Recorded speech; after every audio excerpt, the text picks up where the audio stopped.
الله أكبر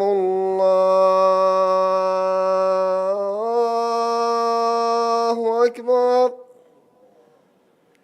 أشهد أن لا إله إلا الله أشهد أن لا إله إلا الله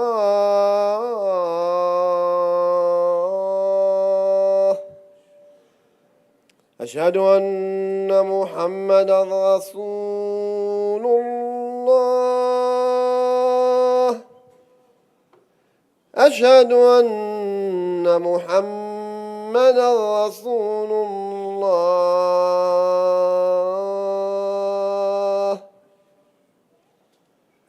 حي على الصلاة حي على الصلاة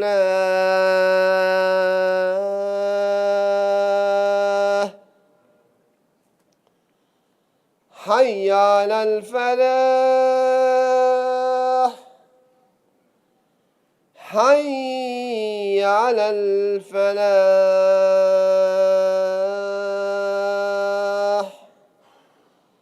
الله أكبر الله أكبر لا إله إلا الله.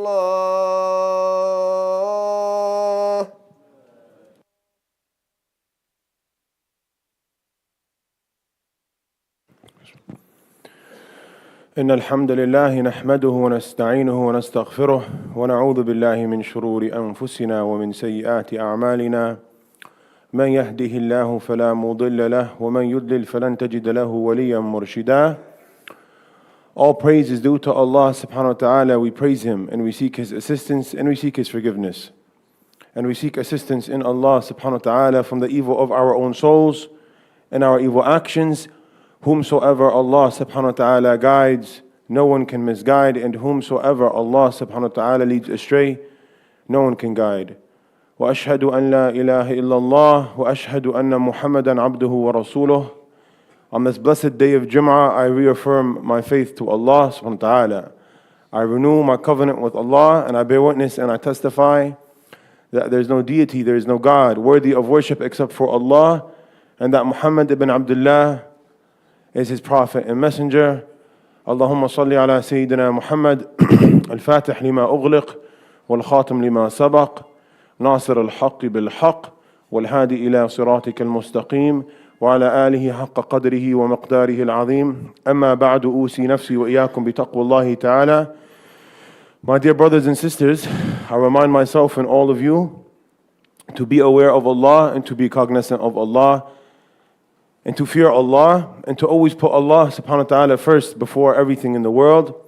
The one who puts Allah subhanahu wa ta'ala first before everything is successful, and Allah subhanahu wa ta'ala guides his steps, and Allah subhanahu wa ta'ala guides his decisions, and Allah subhanahu wa ta'ala guides his sight and guides his hearing and guides his comprehension. Fear of Allah is the greatest gift. Being aware of Allah is the greatest gift. Being cognizant of Allah is the greatest gift. To live with Allah in your heart and on your mind constantly is the greatest gift anyone can be gifted. And we say this every single week, and it sounds repetitive. And we begin the khutbah every single week talking about taqwa, and it sounds repetitive. But to be very honest with you, taqwa is the greatest and most important part of the khutbah. But we hear it as an introduction because we hear it every week, and we wait for the actual subject of the week. But the greatest subject in the world is the subject of being with Allah, because like we say every single week, if you have Allah, you have everything. And if you don't have Allah, you're impoverished and you have nothing. It doesn't matter how much you have in your bank, and it doesn't matter where you live. If you live with Allah, you are enriched. And if you don't have Allah, you are impoverished. That's the bottom line. And if you live with Allah, everything is good and there's no bad. And if you live without Allah, everything is bad and there is no good, because Allah subhanahu wa ta'ala is everything. And Allah, He tells us and He commands us in the Quran, throughout the Quran, in almost every single surah, with this notion of taqwa, with this notion of being God conscious, with this notion of being Allah aware. And He does that for us to take heed. He tells us in Surah Ali Imran, after أعوذ بالله من الشيطان الرجيم يا أيها الذين آمنوا اتقوا الله حق تقاته ولا تموتن إلا وأنتم مسلمون. O you who have believed, fear Allah as He is meant to be feared, and do not die except in a state of submission to Him. And do not die except in a state of Islam. Allah, He commands us to have taqwa of Him as He is meant, as He deserves. Then He commands us to not die except in a state of submission. Yani don't die except a Muslim.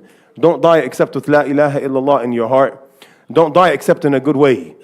And in order to die in a good way, and in order to die in a state of submission to Allah, you have to be a person of Allah throughout your life. It's not by chance someone passes away in sujood or in salah.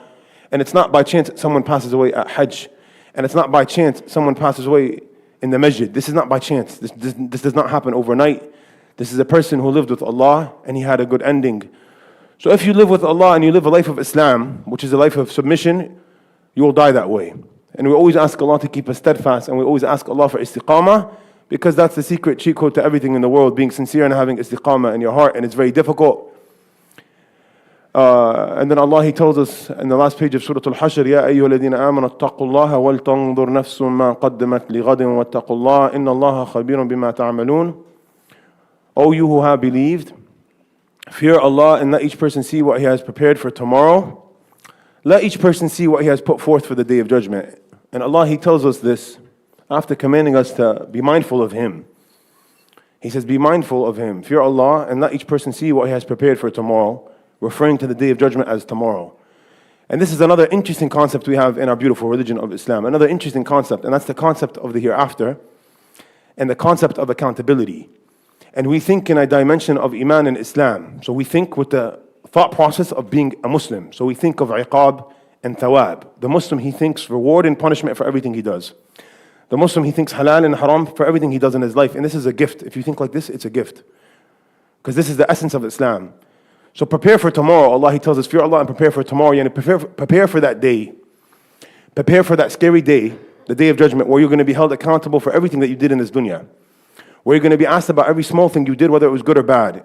وَلَا يَظْلِمُ رَبُّكَ أَحَدًا وَمَا كَانَ رَبُّكَ بِظَلَّامٍ لِلْعَبِيدِ وَمَا كَانَ رَبُّكَ نَسِيًّا. And Allah subhanahu wa ta'ala, He does not oppress anyone.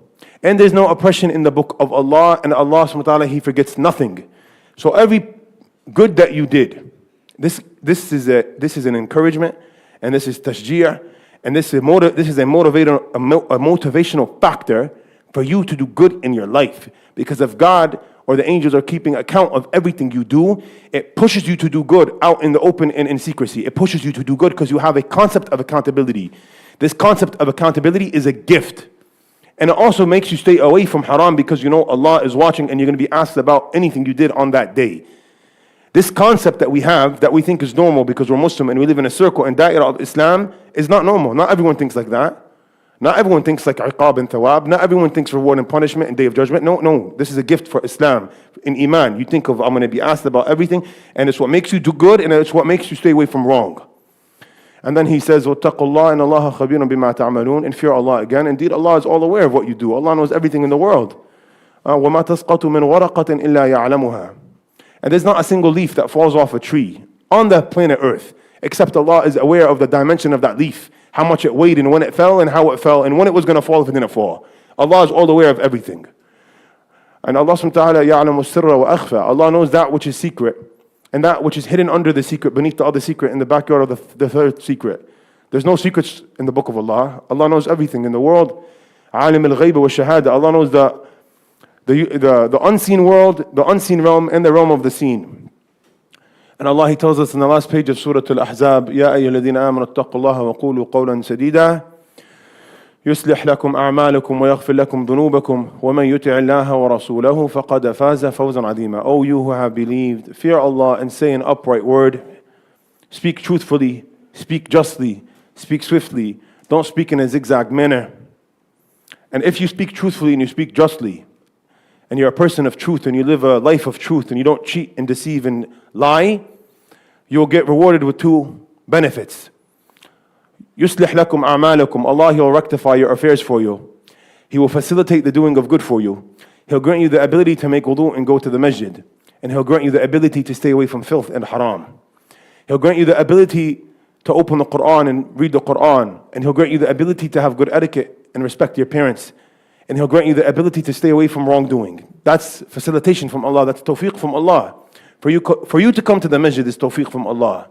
For you to come to the masjid is tawfiq from Allah. And for you to get ready to come to the masjid is tawfiq from Allah. And for you to come listen to a khutbah, this is all tawfiq from Allah, because these are all good things. And you get that if you're upright and sincere. You get that if you speak the truth. And then you get forgiven for your shortcomings. وَيَغْفِرْ لَكُمْ ذُنُوبَكُمْ. And Allah, He forgives us of our shortcomings. And you'll be forgiven of your shortcomings. And we all have shortcomings, and we're all human beings. And we all have shortcomings, and we're all human beings. And everyone here is a human. And we are not angels, we have free will. And we all are in debt to Allah for His mercy. نَحْنُ الْفُقَرَاءُ إِلَى اللَّهِ وَاللَّهُ هُوَ الْغَنِيُّ الْحَمِيدُ. We are the impoverished to Allah, and Allah is all rich. And Allah is all rich and all beautiful. وَمَنْ يُطِعِ اللَّهَ وَرَسُولَهُ فَقَدْ فَازَ فَوْزًا عَظِيمًا. And Allah, He ends off the ayah by saying, "And whomsoever obeys Allah and His Messenger, for indeed he has achieved a great triumph. And whomsoever was obedient to Allah and His Messenger." And he followed the teachings of the Quran and the Prophet Muhammad sallallahu alaihi wasallam, and he implemented them. So he was taught and he learned and he implemented them. He is successful. فَقَدْ فَازَ فَوْزًا عَظِيمًا. He has achieved a great successful. He was triumphant. He was triumphant. He was victorious. Obedience to Allah and His Messenger is victory, because it's ultimate success in the hereafter. And we always ask Allah subhanahu wa ta'ala for beneficial knowledge, which is knowledge that we implement, and knowledge that will be a proof for us and not against us on the Day of Judgment. We always ask Allah, always, to grant us beneficial knowledge. Ilm al-nafi'. We always say, Ya Allah, grant us beneficial knowledge. So they say, what is beneficial knowledge? They say beneficial knowledge is that knowledge that changes the state of your heart. Because if you're learning something and your heart is not changed and it's remaining bad, that's not beneficial knowledge. Beneficial knowledge is knowledge that changes your state of your heart, and it increases you in taqwa. It brings you closer to Allah. Beneficial knowledge is knowledge that increases you in God consciousness. Knowledge that brings you closer to Allah. Beneficial knowledge is knowledge that you implement. And beneficial knowledge is knowledge that will be a proof for you and not against you on the Day of Judgment. So we ask Allah always for beneficial knowledge, so it's a proof for us and not against us. We don't want to be from those who hear something and we do not take heed. We want to be from those who hear something and take heed, because that's a sign of humility and that's a sign of iman. When you're reminded of something good, you want to do it. The believer is a strange person. The believer, when he hears something good, he feels the overwhelming need to implement that good, because he has iman in his heart and he wants Allah to be pleased with him. And the believer is the person that when he hears a reminder, he feels like he's being spoken to, even if it has nothing to do with him. And that is what we call humility. And we have someone on the flip side that is arrogant. And every time he hears a reminder, he thinks of someone else that he could implement that reminder on. He does not think of himself. This is arrogance, my brother. We all have shortcomings. We're all imperfect. So when you hear a reminder, it's a sign of iman and humility that you think you're being spoken to. So I finished the khutbah, and I bleed the salah, and I'm walking out, and the guy comes up to me, he goes, Shaykh, wallahi, jazakallah khair, it's like you were speaking to me. I said, my brother, your heart is beautiful. Wallahi, your heart is beautiful. May Allah keep your heart beautiful always. That's the sign of iman. That's beautiful. So my dear brothers and sisters, on this blessed day of Jum'ah, we thank Allah for iman, we thank Allah for Jum'ah, we thank Allah for salah always. We ask Allah to never deprive us of the masjid, wallahi. We ask Allah to never deprive us of tahara. We ask Allah to never deprive us of Him. We ask Allah to never deprive us of the Quran. I wanted to speak about something, and that is the impact of sins. The impact of sins, because dhunub and ma'asi, they have an impact on an individual on every level. And we're Muslims, so like we said in the beginning, we think with iman concepts, and we think with the realm of Quran and Sunnah and the realm of iman.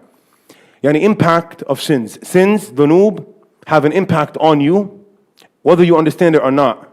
But it's a great thing if you do understand the impact of a sin. And it's a great thing, it's a bounty and gift from Allah if you could see the correlation of the sin and the effect it has in your life. And on the flip side, acts of worship and acts of khair and acts of bir have an impact on your life. Good impacts. Sins, bad impact. Acts of ta'ah and khair, good impact. Sins impact us in many ways. But the greatest impact of a sin on the believer, the greatest catastrophe of sinning, the greatest problem when it comes to sinning is you being distanced from Allah or moving farther away from Allah or losing a connection with Allah. That's the greatest catastrophe in the world, like we said, because if you live with Allah, everything is good. And if you live without Allah, nothing is good. The greatest impact of a sin from all the impacts is al-bu'd an Allah, is to be far away from Allah and not being able to do good. And you might take things lightly, and you might think that, no, it's okay, but everyone does it. And we don't have that in Islam. There's no such thing, it's okay, everyone does it. You go outside in society, not to mention specific areas of where people go, but you see something you shouldn't look at, you as a Muslim, you're commanded to lower your gaze. قُلْ لِلْمُؤْمِنِينَ يَغُضُّوا مِنْ أَبْصَارِهِمْ وَيَحْفَظُوا فُرُوجَهُمْ ذَلِكَ أَزْكَى لَهُمْ إِنَّ اللَّهَ خَبِيرٌ بِمَا يَصْنَعُونَ. We have a beautiful ayah in Surah An-Nur. We have a beautiful ayah in the surah called Surah An-Nur. Surah An-Nur is called the chapter of light. Nur is light, due to the ayah that's found in it, Allahu nuru samawati wal ard. Due to the famous ayah found in it that Allah is the light of the heavens and the earth. Allah is light, and Islam is light, and guidance is light, and Quran is light, and wudu is light, and wudu comes from wada'a, which is light, and salah is nur, and sadaqah is light. Everything good is light. Everything good is luminant. When you think of good, you think of sun. When you think of something good, you think of light. And when you think of badness, you think of darkness and cobwebs and scary scorpions when you think of badness. In this chapter, where Allah mentions He is the light of the heavens and the earth, He also speaks about another important concept, and that's the concept of lowering your gaze. Allah, He says, قُلْ لِلْمُؤْمِنِينَ يَغُضُّوا مِنْ أَبْصَارِهِمْ وَيَحْفَظُوا فُرُوجَهُمْ ذَلِكَ أَزْكَى لَهُمْ إِنَّ اللَّهَ خَبِيرٌ بِمَا يَصْنَعُونَ. He says, tell the believing men to lower their gaze and guide their chastity. And Allah, He says, that is more tasteful to them. Indeed, Allah is all-knowing of what you manufacture. So a person of Islam, he doesn't go out and he doesn't look and stare and think, because that makes you not happy and content with what you have. And it's a sin. That's the whole point I'm trying to say. Looking at haram is sinful. And all the sins that you commit, they have an ample effect on you. Then you have someone and he says, I don't feel like praying salah, or I don't feel like going to the masjid, or I don't feel like this or that. That's due to the impact of the sin. And then you have someone who's doing good and he's trying his best not to do haram or look at haram, and he's trying his best to stay away from haram, and he finds the facilitation to do good. And it's like a simple math equation. When you do something bad, it adds to another bad, and it adds to another bad. Ya ayyuhalladhina amanu la tattabi'u khutuwat ash-shaytan. Allah, He says in the Quran like 5 times, O you who have believed, do not follow the footsteps of shaitan. Because one bad thing leads to another bad thing, and leads to a third bad thing, and then you end up somewhere far away. There's these videos on YouTube talking about like murder interrogations. You know, a murder, like a guy who committed a murder, he's getting interrogated by the detectives. And I was watching these videos and I was thinking to myself, there's a common denominator in all these videos. Like every single murderer, he doesn't wake up one day and say, I want to be a murderer. Like it's maybe that's 1 in a million, but like no one wants to commit murder. It's like a big thing. Committing murder is a big deal. No one wants to live with that on their conscience. You know, no one wants to kill someone. But all these different murder interrogation videos, they have a common denominator, and that is that something led to the murder. Like something bad he did, and it led to another bad, and it led to another bad, and it led to another bad, and it led to a murder. And it reminded me of a hadith of the Prophet ﷺ, that kadhib leads to haram, and haram leads to nar. Like it's so simple. Like you lie, and then you lie, and then you fornicate, and then you fornicate, and then you lie, and then you fornicate, and you cheat, and then this happens and that happens, and you keep trying to cover your tracks, and then you end up having to commit murder. Like how did you get to murder? How did you get to murder? Every single one of these murderers, wallahi, every one of them, the common denominator in all of the videos was that they were cheating on their spouses or cheating on their significant others. And they had to end up committing murder to cover for something. Like it got to murder. And I was thinking, how does it get there? And I was like, oh, Islam tells us, don't lie, because lying leads to bad, and bad leads to bad, and bad leads to bad. And then you become a liar in the book of Allah. And then Allah says, speak the truth and be truthful, and truthfulness leads to good, and goodness leads to Jannah. It's so simple. Bad accumulates. Lying accumulates. Lying accumulates, cheating accumulates, and it comes up to murder. And you end up committing murder and going to jail and going to Jahannam ultimately. If you commit murder, it's a big sin unless you make tawbah. But nothing bad just happens overnight. It accumulates. That's why the believer, he has to cut the problem off from the root. You have to cut the problem off from the root. And you say, how do you cut the problem off from the root? My brothers, can we please move up for the brothers in the back? Can we all move up, please?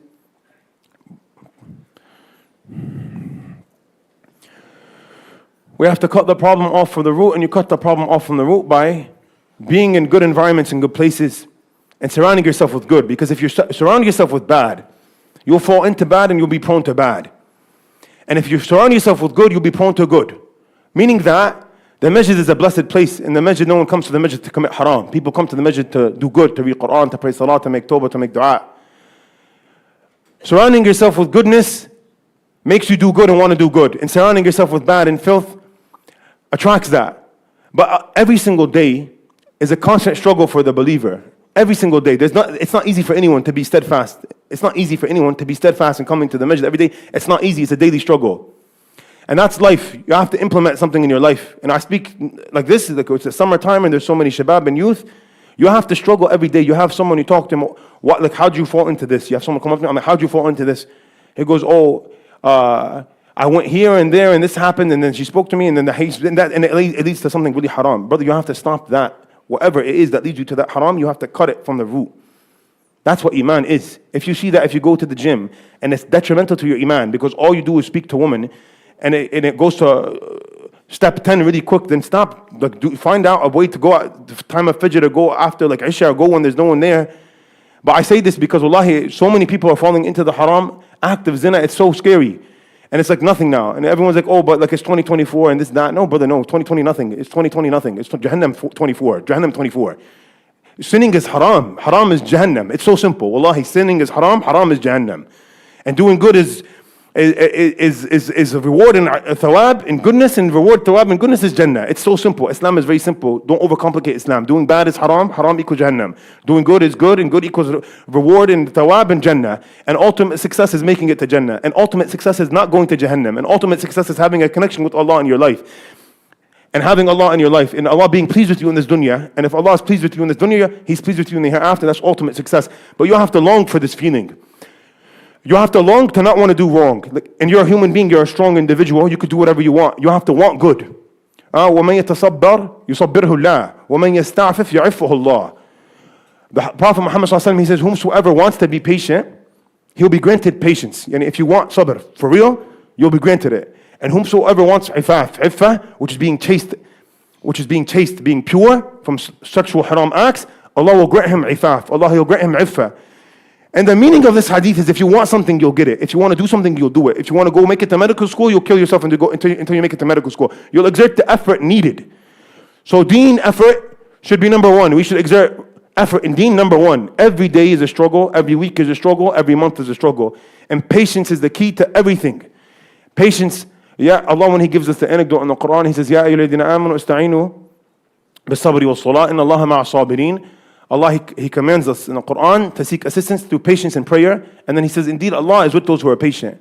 And when you establish salah in your life, it should be protecting you from haram. Salah is it's an invisible shield between you and haram. How is salah an invisible shield between you and haram? When you establish salah, Allah, He tells us in Surah Al-Ankabut, إِنَّ الصَّلَاةَ تَنْهَى عَنِ الْفَحْشَاءِ وَالْمُنْكَرِ وَلَذِكْرَ اللَّهِ أَكْبَرُ. How does salah tanha? How does salah remove fahsha and munkar, or protect us from fahsha and munkar? Because when you establish salah in your life and you pray 5 times a day, you can't commit haram because Allah is in the back of your head all the time. Because if you're praying 5 times a day, if you look at the 24 hours in the day, there's always a salah going on. There's like salahs throughout the timing of the day. So if you go to pray dhuhr, you're thinking about dhuhr an hour before dhuhr, and then you pray dhuhr, and then you think about asr, and then you think about maghrib, and then you think about isha, then you go to sleep after praying isha at 11:30 p.m., and you think about fajr at 4 a.m. So you're living with Allah constantly. That's why establishing salah is number one for the believer. Number one most important thing is establishing salah. Number one thing that helps you or protects you from haram is salah. And salah is light. Like we said, and all acts of worship are light because it guides you away from the darkness of haram and filth. The one that is thinking of salah, he cannot commit haram because Allah is on his mind. So if he wants to commit haram, we're all human beings, we all fall. But if he wants to commit haram, he'll think about the prayer. Prayer equals Allah. That's why Allah, He says, seek assistance through patience and prayer. That's your key to everything in the world. And if you have a shortcoming with salah, you should make amends and start trying to pray salah. Then you have someone, he says, I don't feel like praying salah. Brother, sometimes you have to exert effort. And the reason why you're not feeling it is because you're not praying. And when you don't pray, your heart is decaying and dying and rusting. And when you're looking at garbage or in a haram relationship, your heart is decaying and dying and rusting. You need to get some CO2 or something. You have to make your heart alive again. You have to revive your heart. You have to revive your heart. How do you revive your heart? If you don't feel anything, it's a big catastrophe. If you don't feel something, it's a catastrophe. You have to revive your heart. Making tawbah, going to the masjid, making wudu, praying salah. Pray salah if you don't feel it. Sufyan al-Thawri, he said, I prayed salah. He said, I prayed qiyam al-layl for 40 years or 30 years or 20 years. He goes, I prayed for 20 years and I felt nothing. He goes, I just kept doing it. I kept forcing it. And he goes, and he said, after 20 years, I finally felt it. He kept pushing himself until he got it. And that's how it is with everything. With everything, and it needs effort and exert effort. We exert effort when it comes to dunya, exert effort when it comes to your religion. Start praying if you don't pray. Turn to Allah and ask Allah to grant you the ability to pray. Because Allah subhanahu wa ta'ala is the King of Kings. He can help you ask and make dua, make sincere dua to Allah. Say, Ya Allah, I want to rectify my affair and I want to pray. And it's not ever too late to start something. لَمْ يَتَأَخَّرْ مَنْ بَدَأَ. The one who started something, he's never late. Of course you're going to be late if you never started. But it's never too late to begin. And there's so many stories in all the books of Islam about all these people that made tawbah and a sincere tawbah after so many years of wrong. And this famous guy, he was a bandit and he made tawbah and then he went and he got like with the highest status in Jannah. It's all about a sincere heart and sincere repentance. يَوْمَ لَا يَنْفَعُ مَالٌ وَلَا بُنُونَ إِلَّا مَنْ أَتَى اللَّهَ بِقَلْبٍ سَلِيمٍ. On that day of judgment, money and children will not suffice you, you know? Because back then the child and the big clan and having a lot of offspring was your protection unit. Having a lot of sons was a strong thing. Allah, He says that's not going to help you on the day of judgment. You could have all the sons you want. You could have 20 sons. It's not going to help you on the day of judgment. You could have $1 million in Tesla stock going up like crazy. $5,000 in Tesla now is like $7,000 within the last 2 weeks. You could have all the money in the world, and it's not going to help you on the day of judgment. إِلَّا مَنْ أَتَى اللَّهَ بِقَلْبٍ سَلِيمٍ. Except the individual that went to Allah and he returned to Allah with a pure, sound heart. That's what's going to help you. And there's no such thing as a pure heart that doesn't pray salah, because salah is an obligation. May Allah grant us the ability to establish the prayer and turn to Him. May Allah grant us the ability to implement what we hear and to stay away from haram. وأقول قولي هذا واستغفر الله لي ولكم فاستغفروه.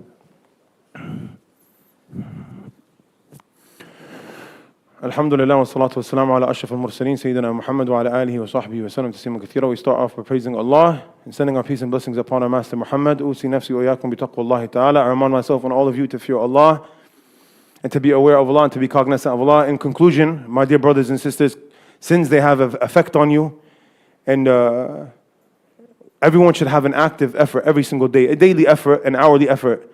Every minute is an effort to stay away from haram, and it's a struggle. But when you struggle, you're granted good. وَالَّذِينَ جَاهَدُوا فِينَا لَنَهْدِيَنَّهُمْ سُبُلَنَا وَإِنَّ اللَّهَ لَمَعَ الْمُحْسِنِينَ. Allah, He says that those people who exert effort and they struggle hard, Allah will grant them openings in His ways. And indeed, Allah is with the person who has ihsan. So struggle to be with Allah. Wallahi, there's nothing good in sinning. Goodness all comes from being with Allah and being in the masjid, and Allah, He opens up on you. وَمَن يَتَّقِ اللَّهَ يَجْعَلْ لَهُ مَخْرَجًا وَيَرْزُقُهُ مِنْ حَيْثُ لَا يَحْتَسِبُ وَمَن يَتَوَكَّلْ عَلَى اللَّهِ فَهُوَ حَسْبُهُ إِنَّ اللَّهَ بَالِغُ أَمْرِهِ. Whomsoever has taqwa of Allah, Allah, He will open up on him. He'll grant him a makhraj. He'll grant him an opening from any deeq he's in. Allah will grant you an opening from anything you're going through. And He'll grant you rizq from where you would have never imagined or fathomed. And whomsoever relies upon Allah, Allah is sufficient for them. We ask Allah to make us those who turn to Him in patience and prayer. We ask Allah to make us of those who seek assistance through salah and sabr. We ask Allah to make us of those who have an intimate relationship with the Quran. We ask Allah to not deprive us of the Quran. We ask Allah subhanahu wa ta'ala to make the Quran the light of our hearing and our comprehension. We ask Allah to make the Quran the light of our seeing and our vision. We ask Allah to illuminate our graves with the Quran and to raise our status in hereafter with the Quran. We ask Allah to be with our brothers and sisters in Gaza. We ask Allah to grant them victory over their oppressors. We ask Allah to destroy their oppressors. We ask Allah to make this month of July and August the hottest months on their oppressors, and to grant them everlasting jahim. We ask Allah to destroy all of those who oppressed any Muslim and to grant them anxiety in their life and misery. We ask Allah to liberate Palestine and to liberate Masjid al-Aqsa. We ask Allah to grant us a salah and a liberated Masjid al-Aqsa. ربنا ظلمنا أنفسنا وإن لم تغفر لنا وترحمنا لنكونن من الخاسرين ربنا لا تزغ قلوبنا بعد إذ هديتنا وهب لنا من لدنك رحمة إنك أنت الوهاب ربنا آتنا في الدنيا حسنة وفي الآخرة حسنة وقنا عذاب النار اللهم اغفر للمسلمين والمسلمات والمؤمنين والمؤمنات الأحياء منهم والأموات إنك سميع قريب مجيب الدعوات إن الله تعالى يأمر بالعدل والإحسان وإيتاء ذي القربى وينهى عن الفحشاء والمنكر والبغي يعظكم لعلكم تذكرون فاذكروا الله يذكركم واشكروه يزدكم واستغفروه يغفر لكم وأقيموا الصلاة إن الصلاة تنهى عن الفحشاء والمنكر ولذكر الله أكبر والله يعلم ما تصنعون.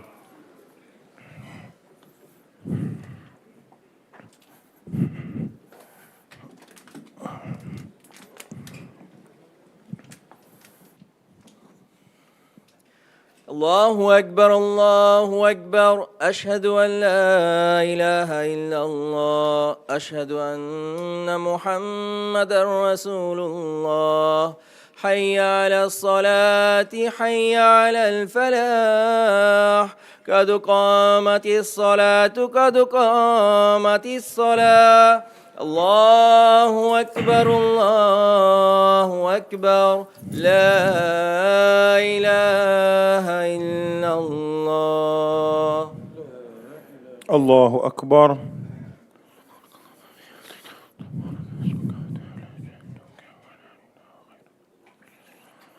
الحمد لله رب العالمين الرحمن الرحيم مالك يوم الدين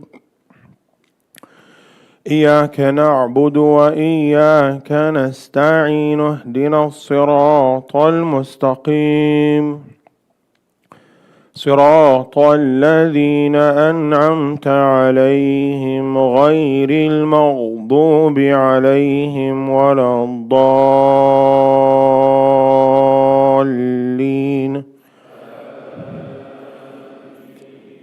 ألم نشرح لك صدرك ووضعنا عنك وزرك الذي أنقض ظهرك ورفعنا لك ذكرك فإن مع العسر يسرا إن مع العسر يسرا فإذا فرغت فانصب وإلى ربك فارغب. الله أكبر.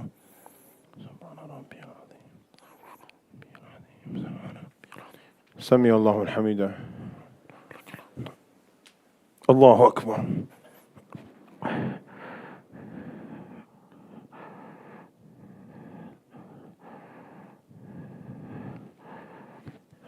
الله أكبر.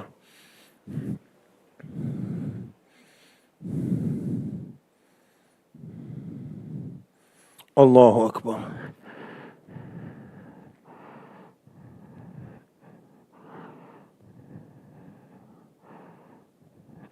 الله أكبر. الحمد لله رب العالمين الرحمن الرحيم مالك يوم الدين إياك نعبد وإياك نستعين اهدنا الصراط المستقيم صراط الذين أنعمت عليهم غير المغضوب عليهم ولا الضالين.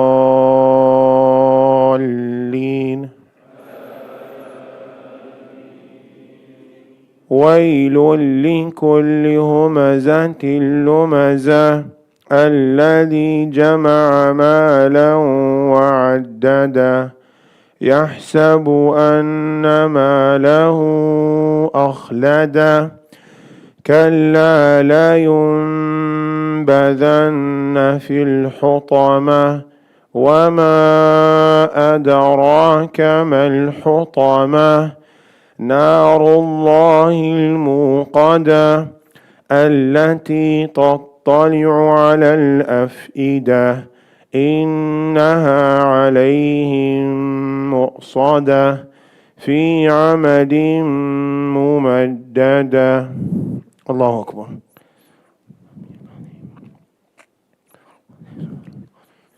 سمع الله من حمده. الله أكبر.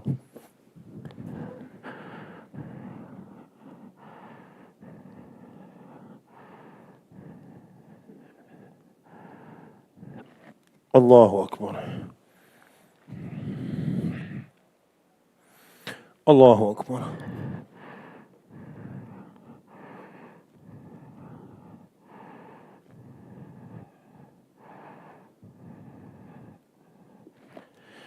الله أكبر.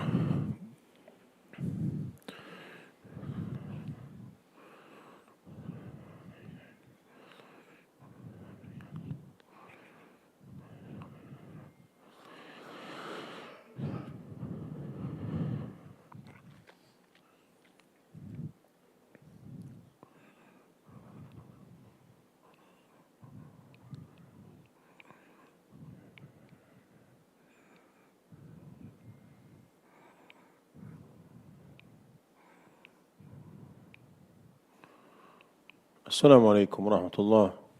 السلام عليكم ورحمة الله.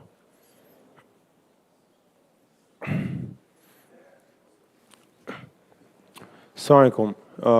One announcement for this week is that we have an ICPC picnic in Spruce Farm Park this Sunday. You're all welcome to join us at the picnic with your families. Please, ahlan wa sahlan feekum. It will be Spruce Farm Park this Sunday, the 14th of July. Jazakallah khair.